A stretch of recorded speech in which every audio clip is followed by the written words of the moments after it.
மலேசிய தொடர்பு மற்றும் பல்லூடக ஆணையமான MCMC நேற்று 16 வயது மாணவி கத்தியால் குத்தப்பட்ட சம்பவத்துடன் தொடர்புடைய படங்கள் மற்றும் வீடியோக்கள் உள்ளிட்ட உள்ளடக்கத்தை பகிர்வது, மறுபதிவு செய்வது அல்லது பதிவேற்றுவதை தவிர்க்குமாறு அனைத்து தரப்பினரையும் கேட்டுக் கொண்டுள்ளது.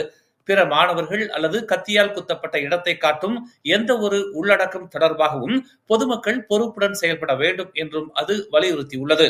அத்தகைய உள்ளடக்கம் பதிவேற்றப்பட்டால் அதை உடனடியாக நீக்குமாறு பொதுமக்களுக்கு அறிவுறுத்தப்படுகிறது என்று MCMC தெரிவித்துள்ளது.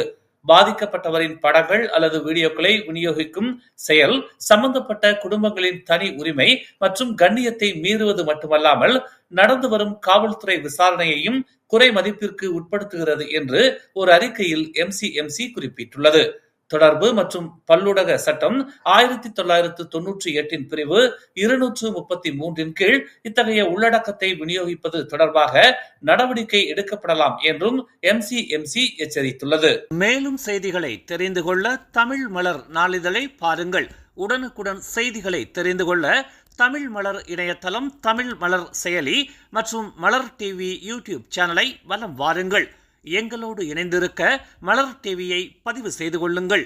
உறவுகள் மகிழ்ந்திட விருப்பம் மற்றும் பகிர்வு சேவையை சொடுக்கிடுங்கள்.